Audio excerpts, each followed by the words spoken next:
Hello বন্ধুরা, তো কলকাতা, আমাদের কলকাতা দিল্লিকে পাত্তাই দিল না। হ্যাঁ বন্ধুরা, তোমরা দেখলে গতকালকের সেই দুর্দান্ত ম্যাচ দিল্লিকে কেমন যেন একদম সহজেই ম্যাচটা হারিয়ে দিল। হ্যাঁ, দিল্লি প্রথমে ব্যাট করে যেন টিকতেই পারলো না এবং কলকাতা জয় ছিনিয়ে নিল এবং কলকাতার এটা পরস্পর 4 ম্যাচ জয়। হ্যাঁ বন্ধুরা, কলকাতা যেইভাবে টুর্নামেন্ট শুরু করেছিল শেষটা কিন্তু একটু অন্য ঝাঁচে করছে। হ্যাঁ বন্ধুরা, কলকাতা প্রথমে শুরু করেছিল হার দিয়ে এবং পরস্পর 6 ম্যাচ হার। গোটা ক্রিকেট বিশ্ব এবং বাঙালি ভেবেছিল কি কলকাতা আর ফিরে আসতে পারবে না, কিন্তু কামব্যাক করে তো এই কলকাতার মতোই যাতে কেউ করে। হ্যাঁ বন্ধুরা, পরস্পর 6 ম্যাচ হেরেও তারা মনোবল হারায়নি এবং তারা হারিয়ে যায়নি। তারা বলেছে কি আমরা ফিরবো এবং সেই আমরা পুরো বিশ্বকে দেখিয়ে দেবো কি আমরা কামব্যাক করতে পারি এবং দুর্দান্তভাবে কামব্যাক করতে পারি সেই কলকাতা।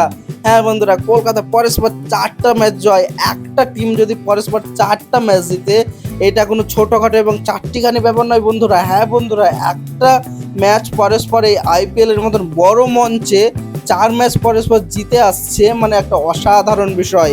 হ্যাঁ, তো কলকাতা প্লে অফের দিকে আরও এক ধাপ এগিয়ে গেল। হ্যাঁ, কলকাতা প্লে অফের দিকে আরও এক ধাপ এগিয়ে গেল এবং আমাদের আশা কলকাতা প্লে অফ খেলবে এবং শেষমেশ ফাইনাল খেলবে এবং ট্রফি বাঙালিকে উপহার দেবে এবং আমাদের বাঙালি পশ্চিম বাংলার গর্ব কলকাতা এবং সিটি অফ জয়, আমাদের মনের শহর কলকাতা শহর এবং আইপিএলেও আমাদের কেকেআর খুব প্রিয় একটা দল। তো আজকে আমি বলতে চাই কলকাতা যাতে প্লে অফ খেলে।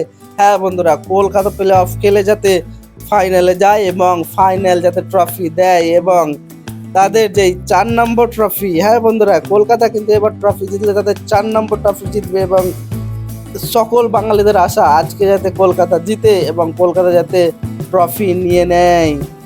তো এই সিজনে 2026-এ কলকাতার এই শেষ 4টা ম্যাচের জন্য তোমরা কতটা কলকাতাকে রেটিং দেবে, 10-এ কত দিবে? কারণ প্রথম দিকে যেইভাবে কলকাতা হেরে এসেছিল, শেষ দিকে কিন্তু পুরো একটা অন্য টিম কলকাতা। তো তোমরাই বলো, কলকাতা এই বছরের বেস্ট টিম নাকি প্রথম দিকে যে এরকম আমরা বলছিলাম যে এই বছরের কলকাতা সিলেকশন খারাপ, টিম খারাপ, কিছু খারাপ? তো এখন তোমরা কলকাতাকে কি বলবে কমেন্ট করে জানাও। হ্যাঁ বন্ধুরা, কমেন্ট করো এবং আমি এই চ্যানেলে প্রতিনিয়ত ক্রিকেট সম্বন্ধে ভিডিও আপলোড করি এবং নতুন নতুন খবর এই খেলাধুলা সম্বন্ধে আমি আপলোড করি। তো তোমরা আমার এই চ্যানেলটাকে একটা লাইক দাও, একটা সাবস্ক্রাইব তো অবশ্যই করো এবং একটা কমেন্ট করো। তো বন্ধুরা, দেখা হচ্ছে পরের ভিডিওতে এবং অন্য কোনো ইন্টারেস্টিং ক্রিকেট সম্বন্ধে এবং খেলাধুলা সম্বন্ধে খবর নিয়ে দেখা হচ্ছে পরের ভিডিওতে।